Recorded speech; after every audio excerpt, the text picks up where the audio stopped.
العالمين والعاقبة للمتقين ولا عدوان إلا على الظالمين.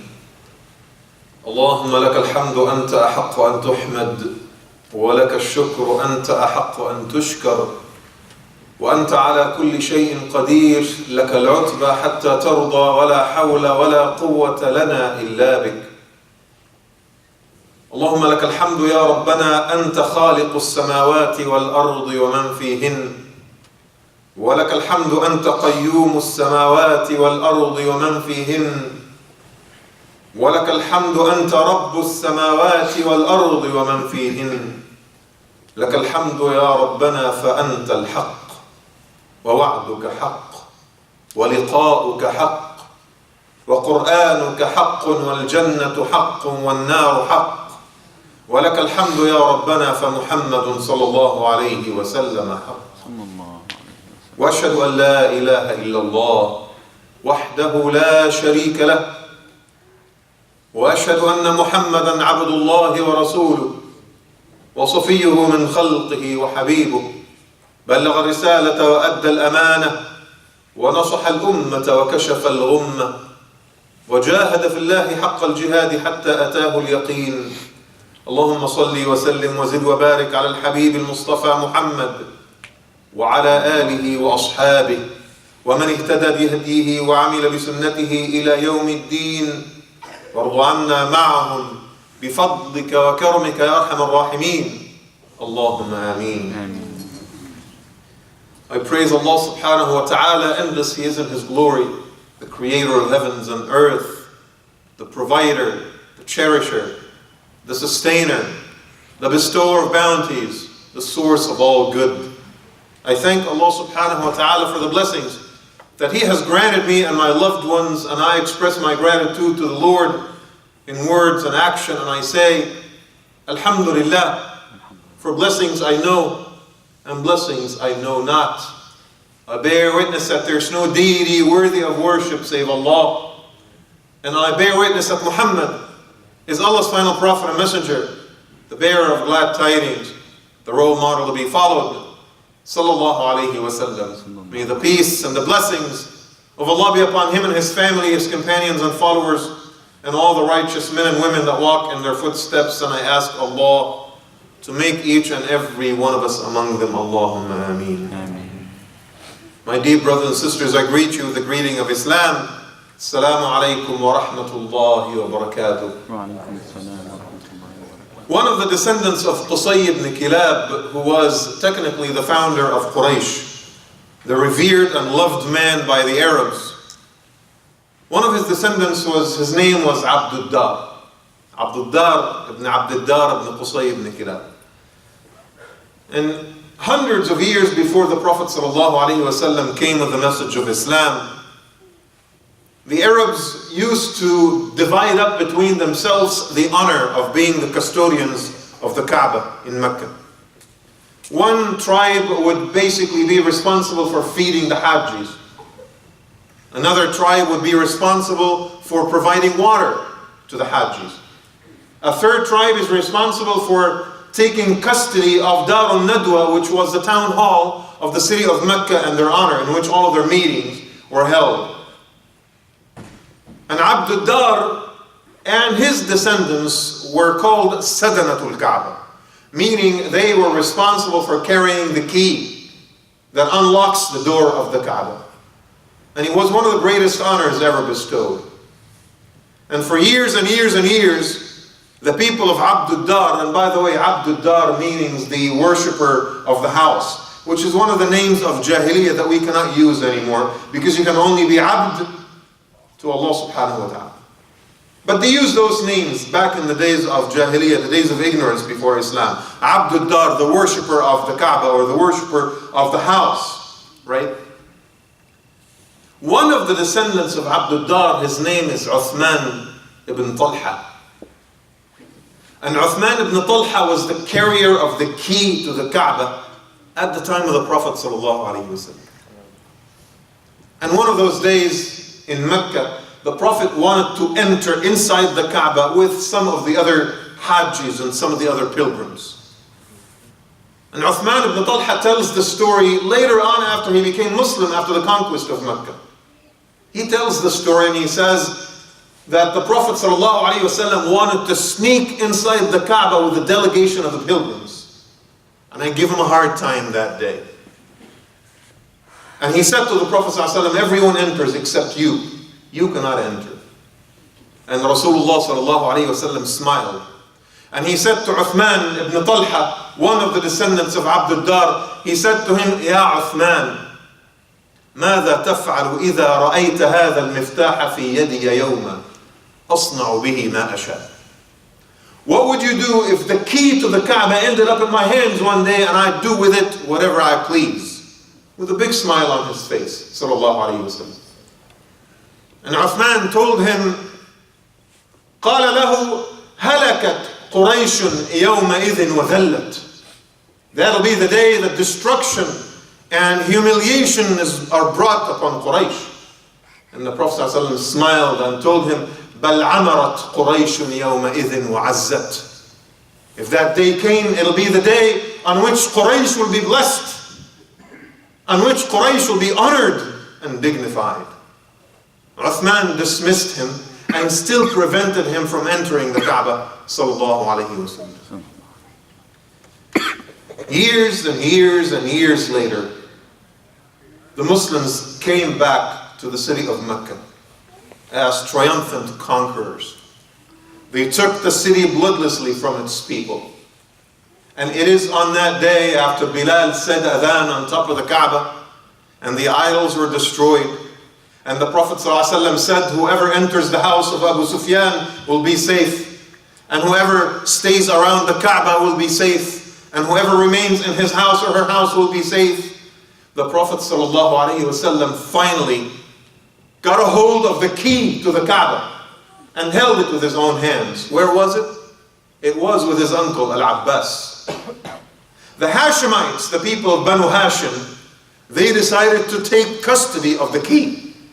Why not? It's booties of war. We won today. Let's take everything we want. And the Prophet ﷺ took the key from the hands of his uncle Al-Abbas. And he said, this does not belong to you or our family.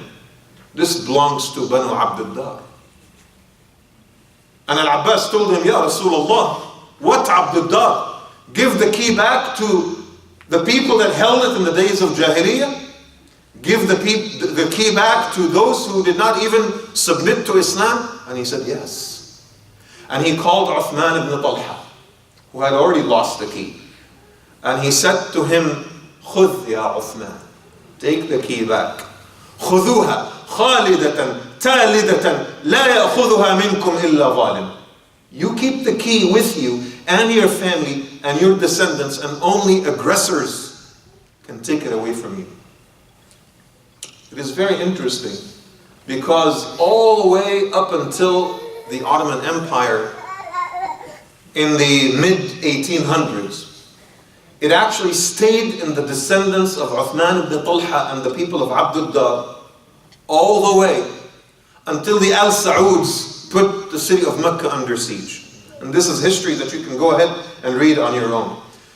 And when the descendants of Uthman ibn Talha realized that they could get killed in the process of war, they actually left. And they migrated to Yemen. And the Ottomans continued to search for one of the descendants of Uthman ibn Talha until they found a remote branch of the tribe that is called Banu Shaybah. And they handed over the key to a man from Banu Shaybah. His name is Zayn al-Abidin. Until today. The descendants of Banu Shaybah, who are the descendants of Banu Abd al-Dar, who are the descendants of Uthman ibn Talha, still carry the key to the Kaaba until today.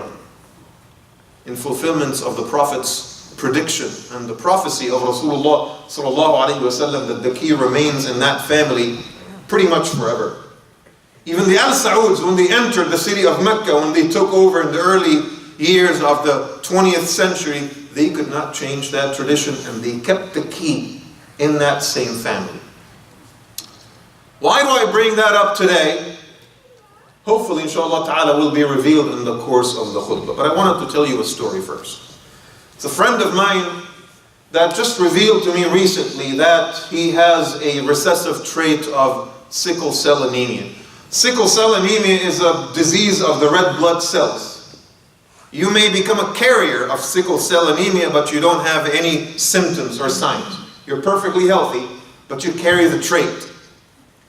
All it takes is for you to marry someone that also has a recessive trait of sickle cell anemia in order to have children that have sickle cell anemia, and this is a very debilitating disease. So this brother was telling me, I was diagnosed recently with a recessive trait of sickle cell anemia, and he's not married yet, and he said, anytime I think about marriage, I need to actually take my potential spouse and have her go through the testing process to make sure she does not have a hidden trait of sickle cell anemia. He was telling me this in passing in the course of a wider conversation. And it was the first time in my life I thanked Allah subhanahu wa ta'ala that my blood is normal. And I said, Alhamdulillah, I never have to worry about this. It never even occurred to me. It never occurred to me to thank Allah subhanahu wa ta'ala that I don't have sickle cell anemia. I mean, when was the last time you ever, probably most of you didn't even hear of the disease in the first place. And that made me think a lot about how many other blessings that exist in this life that we take for granted and we don't offer Allah subhanahu wa ta'ala thanks for. They're just there. And we enjoy them every single day. All it takes is for you to see someone who's legally blind to say, Alhamdulillah, for my eyes. And all it takes is to see someone who is mute and deaf to thank Allah subhanahu wa ta'ala for your ability to speak and your ability to hear. When you see someone that's on a wheelchair who is not able to walk on their own, the first thing that occurs to you is to say what? Alhamdulillah for my legs. Otherwise you would not even think about it. You would not even remember it. Because it is something that you just take for granted and life goes on. It takes deprivation of the ni'mah for us to remember that ni'mah. The blessing has to be taken away from us or someone dear to us in order for us to remember that Allah subhanahu wa ta'ala is the source of all of those blessings. But the sickle cell anemia story also made me think of something else. It made me realize that it is pure science that genetic traits will be passed on to our subsequent generations. Isn't that true?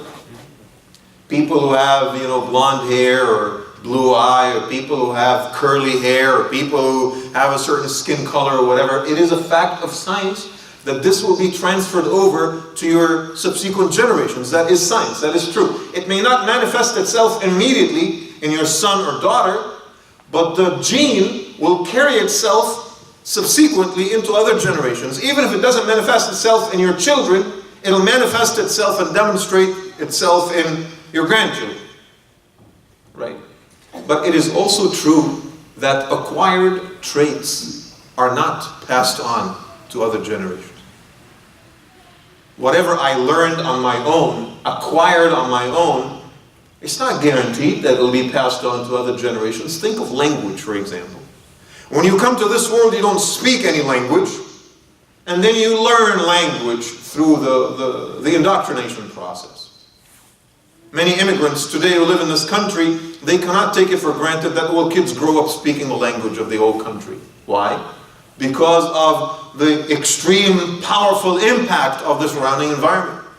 If you don't speak the language at home, the kids are not going to speak the language. Just because mom and dad speak the language doesn't mean the kids are going to speak the language.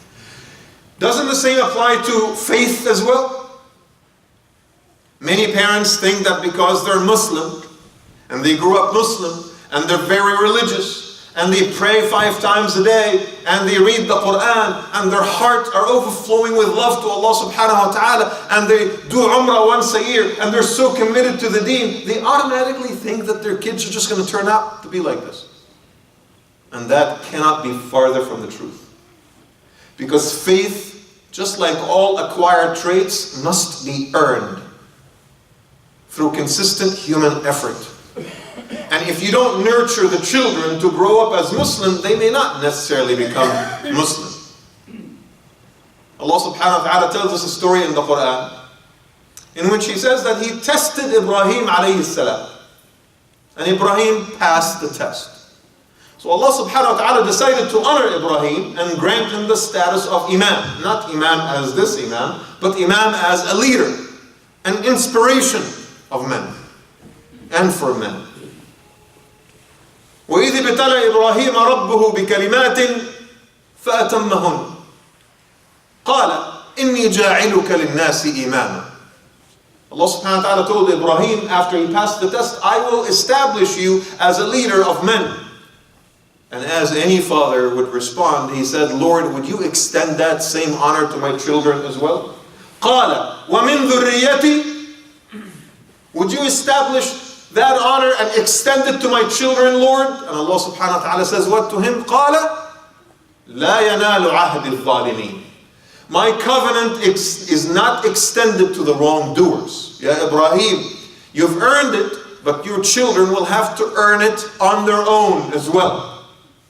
Ismail cannot earn it. Ishaq cannot have it just because they are your children. Yaqub cannot have it just because he is your grandchild. Yusuf cannot have it just because he is your great-grandchild. They have to earn the honor of my covenant on their own. Being a descendant of Ibrahim, or for all practical purposes, a descendant of Muhammad, whether you are Sayyid or Sharif or whatever we call it this day, is not going to exonerate you before Allah subhanahu wa ta'ala. You have to earn it on your own, because this is an acquired trait. Now the scholars pose only one exception to that rule. There is an acquired trait that is passed on across generations, from one generation to the other, from parents to children, and from children to grandchildren. The scholars of Islamic spirituality, ilm al-raqa'iq, they talk about one particular acquired trait that should be treated the way we treat genetics. You know what that is? Something that is quite fitting to talk about today, and that is ash-shukr. Practical gratitude, I call it. Practical gratitude. It's interesting because Thanksgiving was yesterday. And I see that the Muslim community is often divided into two groups when it comes to Thanksgiving or Western holidays in general. There is one group that just embraces it fully, with no scrutiny or cynicism or questioning. They want to live the American life and practice the American way and just Thanksgiving and put a turkey on the table and just have fun, just all kinds of stuff. Spend the day with family and not question anything. Embrace your Americanness to the fullest. And I see another group of Muslims who are just always skeptical and cynical about everything. They keep talking about the history of Thanksgiving and the annihilation and the genocide against Native Americans, and that Thanksgiving is a day of mourning around Native Americans in this country. And I always say a Muslim needs to be balanced. You cannot ignore that there is a very dark history to Thanksgiving in this country. You cannot ignore that the stylized imagery of Native Americans and white Christian men coming together on dinner tables and sharing a meal together, you need to understand that that is a farce of history. Reality was very, very different from that. Reality is that there are tens of millions of natives of this country that were completely wiped out in the name of the white man's burden. But it is also foolish to get caught up in that narrative completely and ignore the simple fact that this entire country is celebrating this simple basic notion, and that is gratitude, which is not something that materialism allows us to do quite often. We have an opportunity to talk about gratitude on this occasion. We cannot ignore that either. A Muslim needs to be balanced. Don't be foolish. Get caught up in Thanksgiving this and Labor Day that without thinking of the history. But at the same time, the flip side of the coin is that don't allow yourself to get caught up in that narrative completely without allowing yourself to take advantage of the opportunity that we can talk about gratitude in a country that does not know any gratitude. We can talk about gratitude in a society that does not give any heed to gratitude. We can talk about gratitude and mention examples from the Quran and the Sunnah that will nurture the heart in a society that does not really appreciate gratitude anymore, because everyone wants more, more, more. And when they get more, they'll want more. So today I wanted to talk to you about one of those acquired traits that should be treated the way we treat genetic traits, and that is ash-shukr. The very simple concept of practical gratitude. And I know that some of you will ask, why do you keep saying practical gratitude? Why not just gratitude? I'll explain that in a minute, inshallah. Practical gratitude. Take, for example, the beautiful story of Musa alayhi salam and Al-Abd al-Salih, the righteous man, in Surah Al-Kahf, that many of you must have read today already. Musa alayhi salam at some point is asked by one of his followers, Man a'lamu ahli al-ard, who is the most knowledgeable of all people on this earth? Musa alayhi salam naturally says, I think I am. Allah subhanahu wa ta'ala wanted to teach him a lesson that you're not necessarily the most knowledgeable. And He sent him this righteous man in order to show him that knowledge may reside somewhere else. That wisdom may reside somewhere else and not necessarily with you. Al-Abd al-Salih, we also know him as Al-Khadr, right? He showed Musa alayhi salam wonders, right? First they board a ship, and people do them a favor and allow them to get on the ship, but then he pokes a hole in the ship. And he basically destroys the ship. And then, they see this little child playing with other children, and Al-Abd al-Salih, the righteous man, takes his life. And then they go into that little village, and they seek refuge, and they ask for food, they deny them everything. But they saw a fence that was tumbling down, so the righteous man decides to rebuild it. And Musa alayhi salam told him, well, we need to ask them for a compensation, because you just did a job for free. And that's when Al-Abd al-Salih said to Musa alayhi salam, what? قال هذا فراق بيني وبينك. This is the parting of ways between you and me. That's it. We're done. Yeah, Musa. I've put up with you. Enough today. We're done. The righteous man explains to Musa alayhi salam the wisdom behind his, very, very stunning and confusing actions. So he explains to him what happened with the tumbling wall. And then he basically says that this tumbling wall belongs to two children, يتيمين في المدينة. وكان تحته كنز لهما. Underneath there's a treasure chest that is hidden. وكان أبوهما صالحا. Their father was a righteous man. فأراد ربك أن يبلغ أشدهما ويستخرج كنزهما رحمة من ربك. The Lord wanted them to reach the age of maturity and then dig out their treasure chest on their own when the assigned time comes. The scholars of tafsir, and I want you to go and take a look at this. The scholars of tafsir actually say that this was not their father, that it was an ancestor of theirs. And that ancestor was known to be grateful to Allah subhanahu wa ta'ala, and he translated his gratitude in acts of generosity and kindness. Everywhere he went, he was giving. He was charitable. He was sharing his wealth with others, and Allah subhanahu wa ta'ala honored him by honoring his subsequent generation. Acts of kindness that are a reflection of your gratitude to Allah subhanahu wa ta'ala will be rewarded by Allah when He leaves those blessings in your children and their children after them. Our kids may inherit our very curly hair. They may inherit the color of our skin. They will certainly not inherit our language. They will not inherit our leadership skills. They will not inherit our eloquence. If you're a doctor, your children are not going to inherit medical knowledge. But our children will inherit our practical gratitude. What is practical gratitude? Here's two beautiful words in the Arabic language that you need to know. When I thank someone for their great qualities, in Arabic this is called Al-Hamd.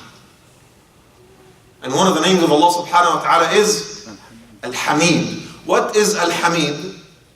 الذي يحمد لذاته. Someone that is thanked because of the intrinsic beautiful qualities that they possess. Right? That is hamd.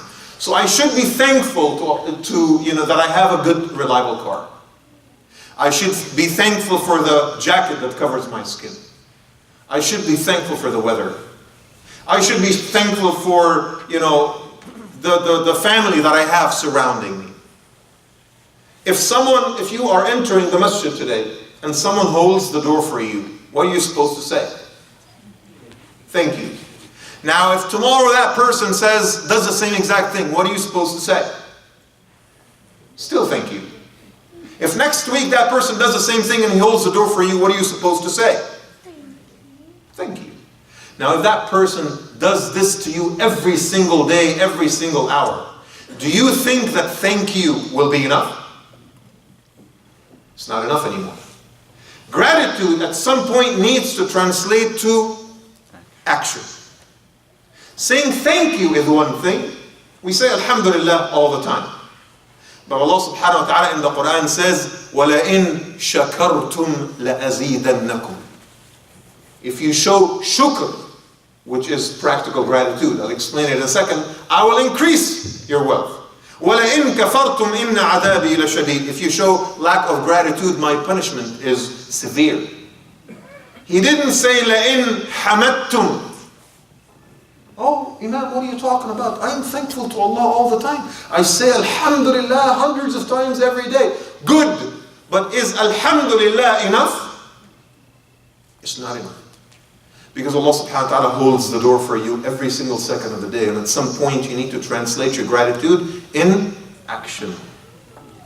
And that is the other word in Arabic, which is the word shukr. That is the subject of today's khutbah.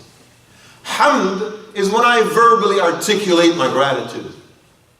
But shukr is when I articulate my gratitude through action. I want you to think of how Allah subhanahu wa ta'ala treats us. Okay? So I will basically go through a list of things that we do for Allah and things that Allah subhanahu wa ta'ala does for us. Okay? What do we do for Allah? Think about it. Our 5 daily prayers, for those of us who actually pray on a regular basis. How much time does it take? Well, Jum'ah is an exception. How much time does it take? 5 minutes each? 25 minutes a day? If you really give it its fullest and its best with sunnah before and sunnah after, and you really do your tasbih and everything, how much time does it take? 10, 15 minutes each? That's what? An hour a day? I guarantee it. 99% of us don't spend an hour a day praying to Allah subhanahu wa ta'ala. And then what? Once in a lifetime, and it's not even required for many of us to perform Hajj? Sure. And then fast 30 days a year? Sure. And then maybe give sadaqah, you put $20 in the box every Jum'ah? Sure. And refrain from haram things that are harmful for us in the first place? Sure. And then what? What do we do for Allah subhanahu wa ta'ala? Now I want you to look at what Allah subhanahu wa ta'ala does for you on a daily basis. And again, this is the season of gratitude, right? So let's count our blessings, as they say. The air I breathe. It took smoke filling the air for 3 weeks for us to understand the value of clean air. Isn't that true? And when it started raining a couple of days ago, that's, oh, alhamdulillah, fresh air finally. We may go on for 3 years. And we never thank Allah subhanahu wa ta'ala for fresh air. One of the brothers was really joking around last week, and he's like, people in California are complaining about the wildfires and all the smoke in the air. They need to live one day in Cairo. This is how people live every single day in the Middle East. In the large cities, this is how people live. This is what they breathe every single day. But when the ni'mah is taken away from us, right, that's all of a sudden we're complaining. And when the ni'mah comes back, we say, alhamdulillah, fresh air. The rain, we thank Allah when it comes. The pleasant, mild weather. The food that we eat. The water that we drink. The shelter that covers our heads. The clothes that cover our skin.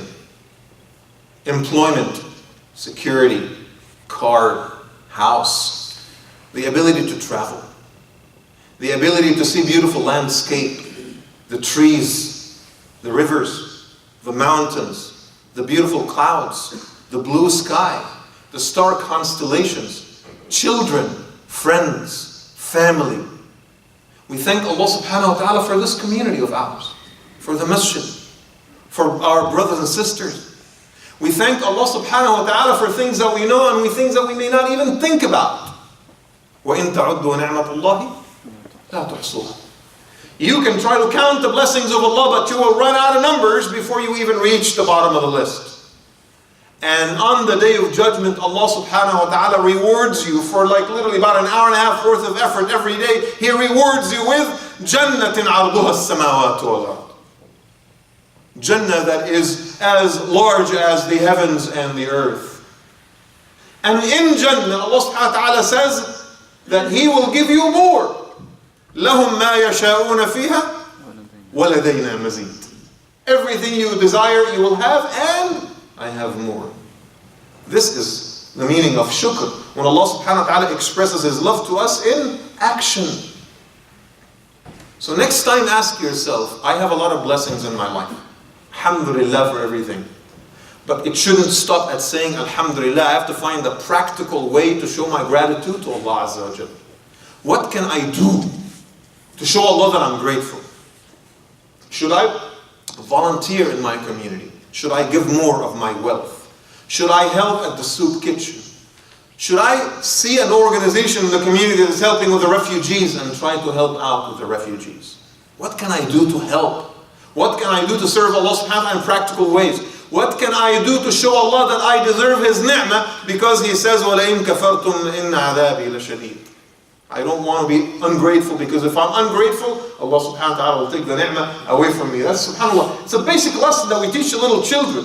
Habibi, you have to be thankful and you have to say thank you to Allah and you have to use it right, because those who are ungrateful, Allah subhanahu wa ta'ala will take it away from their hands. We say that to our children, but I think that sometimes we fail to say that to ourselves. I ask Allah subhanahu wa ta'ala on this day to accept our good deeds, to increase His blessings upon us. I ask Allah subhanahu wa ta'ala to grant us the strength to be grateful for the blessings that He has given us. I ask Allah subhanahu wa ta'ala to bring us closer to each other as a community. Brothers and sisters, raise your hands and speak to Allah Azza wa Jal from the heart. Adu Allah wa antum muqinuna bil ijab. إن الحمد لله نحمده ونستعين به ونستهديه ونستغفره ونعوذ بالله من شرور أنفسنا وسيئات أعمالنا. من يهده الله فهو المهتدي ومن يضلل فلن تجد له وليا مرشدا. وأصلي وأسلم على المبعوث رحمة للعالمين وقائد الغر الميامين محمد الصادق الوعد الأمين. اللهم صل وسلم وبارك عليه وعلى آله وأصحابه والتابعين ومن تبعهم بإحسان إلى يوم الدين وارض عنا معهم بفضلك وكرمك أرحم الراحمين. اللهم آمين. My dear brothers and sisters, just a quick reminder today, as everyone around us is talking about gratitude, I figured we need to talk about gratitude in a way that is compatible with our own Islamic teachings. A spiritual reminder for us to be thankful to Allah subhanahu wa ta'ala in practical ways. And I said that of all the acquired traits that must be earned, the scholars have taught us that when we are grateful to Allah in a practical way that is reflected in our act of kindness and generosity, Allah subhanahu wa ta'ala will allow our children and their children after them to acquire that same trait from us. It becomes an heirloom legacy that is handed over from one generation to the other. So if you're grateful, it is very likely that your kids will become grateful, and that their children will become grateful, and your descendants will become grateful. And I wanted to go back to Uthman ibn Talha, because this is how I started. There was a woman by the name of Hind bint Abi Umayyah al-Makhzumi. She was the daughter of a great, generous, honorable man of the Arabs from the days before Islam. His name is Abu Umayyah al-Makhzumi. He was so generous and grateful to the Lord that they used to call him Zadul Rakb. He was the sustenance of the traveler, because he took it upon himself. Every time he traveled, he would basically sponsor as many travelers with him as possible, provide them with food and things. His daughter, Hind, was married to a man by the name of Abu Salama. And they both had a baby together. Naturally, his name was Salama. They were some of the earliest people that accepted Islam. They migrated to Abyssinia with Hijrat al-Habasha, with one of the earlier migrations, and then they came back to Mecca to more persecution. When it was time for the Muslims to migrate to Medina, they both wanted to migrate with the Prophet ﷺ with their son Salama. But his family and her family would not allow them. Her husband's family took Salama and they said, "You're not leaving with our grandchild." So Abu Salama took her permission and he said, "Would you please just allow me? I want to be with the Prophet ﷺ. I want to be with Rasulullah." And he left his wife in Mecca and he traveled all the way by himself to Medina to be with the Messenger ﷺ, driven by his love and loyalty to the Messenger ﷺ. Now Salama lost her husband and she lost her son. So every single day she would go and sit on a rock somewhere to watch the sunset and cry and weep, until a man of her family saw her and he took mercy on her and he interceded and he said to the two families, "Come on, have some mercy on this lady. Give her son back. Let her do whatever she wants to do." 1 full year after Hijrah, the family of her husband finally gave her Salama. And Salama took Salama and got on a camel in order to travel all the way to Medina to catch up with the Prophet ﷺ and her husband. A treacherous journey of a few days, a woman with her child by themselves. And on the outskirts of Medina, who intercepted her? A man from Banu Abdullah, his name is Uthman ibn Talha, the carrier of the key to the Kaaba. And he told her, "Ila ayna yabnati Zad al-Rakb?" Where are you headed, daughter of Zad al-Rakb? And she said to him, "I'm migrating to be with my husband and Rasulullah sallallahu alayhi wasallam." Mind you, brothers and sisters, Uthman was not even Muslim. And he said to her, "It would be dishonorable for you to travel by yourself. And it would be dishonorable for me to let you travel by yourself. You know what? I will give you company. And I will take care of you." And he held the rope with a camel and he walked with her on foot all the way to the city of Medina. And she describes later and she says, "I have never seen in my life a man with the honor and dignity, with a man of the gratitude and the generosity of Uthman ibn Talha." Subhanallah. She arrived in Medina, she is united with her husband, but subhanallah, a year later, Abu Salama was injured in the Battle of Uhud and he died. And all the companions knew her maqam, her status and standing as a Muslim woman. And they wanted to marry her. Abu Bakr as-Siddiq proposed and she said no. Umar ibn al-Khattab proposed and she said no. And she was waiting and waiting and waiting for the right opportunity. When her husband had died, the Prophet ﷺ taught her a hadith. A hadith that we say when we are struck by calamity. Allahumma ajirni fi musibati wa akhlif li khayran minha. Lord, be with me as I struggle with this calamity. And replace the thing that was taken away from me, replace it with something better. Allahumma ajirni fi musibati wa akhlif li khayran minha. She kept saying that dua every single day until Allah subhanahu wa ta'ala answered her prayers and replaced that which he had taken from her with something better when the Prophet sallallahu alaihi wasallam proposed to her. And Hind bint Abi Umayyah al-Makhzumiyya became al-Mu'mineen, Salama radiyallahu anha. I want you to examine the story. She is a daughter of someone who used to be honorable and generous and grateful to God, and Allah subhanahu wa ta'ala granted her the Prophet sallallahu alaihi wasallam.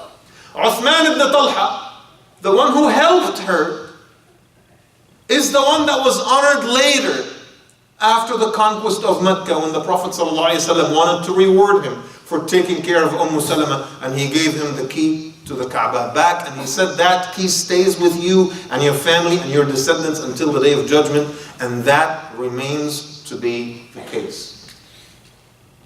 When you show Allah subhanahu wa ta'ala acts of kindness and acts of gratitude and acts of generosity that are practical and not just lip service, Allah subhanahu wa ta'ala will keep that blessing and that barakah in your children and their children after them. I ask Allah subhanahu wa ta'ala on this day to accept our good deeds, to forgive us our sins, to establish us with firmness on His path. I ask Allah subhanahu wa ta'ala to bring us closer to each other as brothers and sisters, to unify our hearts to serve our community. I ask Allah subhanahu wa ta'ala to help us overcome our disagreements, to benefit our deen, dunya and akhirah. I ask Allah subhanahu wa ta'ala on this day to cleanse our hearts from hatred, from the love of this dunya. I ask Allah subhanahu wa ta'ala to rid our hearts of jealousy and envy. And I ask Allah to replace that with compassion, love and empathy. Allahumma ameen. I ask Allah subhanahu wa ta'ala to give us a sense of gratitude that will be practical, that will be extended to our children and their children after them, that will become preservation and protection for them from the illnesses and the evils of their surrounding environment. I ask Allah subhanahu wa ta'ala on this day to strengthen our brotherhood and sisterhood and to establish us with strength on His path in the life of this world. I ask Allah to erect the Muslim community as a community of righteousness that stands as a role model to be followed by others, to inspire others. I ask Allah subhanahu wa ta'ala on this day to make each and every one of us a catalyst of good and an inspiration of healing in the lives of others. And as He gathered us here in this shape and form, I ask Allah subhanahu wa ta'ala to gather all of us in the highest level of His Jannah. Allahumma ameen. Allahumma laka alhamdu kama yanbaghi li jalali wajhika wa 'azimi sultanik. Allahumma salli ala Muhammad وعلى آله وصحبه وسلم تسليما كثيرا. تقبل منا يا ربنا إنك أنت السميع العليم وتب علينا إنك أنت التواب الرحيم. اللهم يا ربنا اجعلنا ممن يتبعون محمدا في هذه الدنيا ما بقينا أبدا. اللهم يا ربنا لا تفرق بيننا وبينه حتى تدخلنا مدخله. اللهم وحينا على سنته وأمتنا على ملته واحشرنا تحت زمرته وادخلنا الجنة في لوائه. اللهم وأوردنا حوضه واسقنا من يده الشريفة شربة هنيئة لا نظمأ بعدها أبدا. اللهم انصر إخواننا المستضعفين في المشارق والمغارب يا رب العالمين. اللهم أبدلهم من بعد خوفهم أمنا يعبدونك لا يشركون بك شيئا. اللهم اغفر للمؤمنين والمؤمنات المسلمين والمسلمات الأحياء منهم والأموات إنك سميع قريب مجيب الدعوات يا رب العالمين. وأقم الصلاة إن الصلاة كانت على المؤمنين كتابا موقوتا.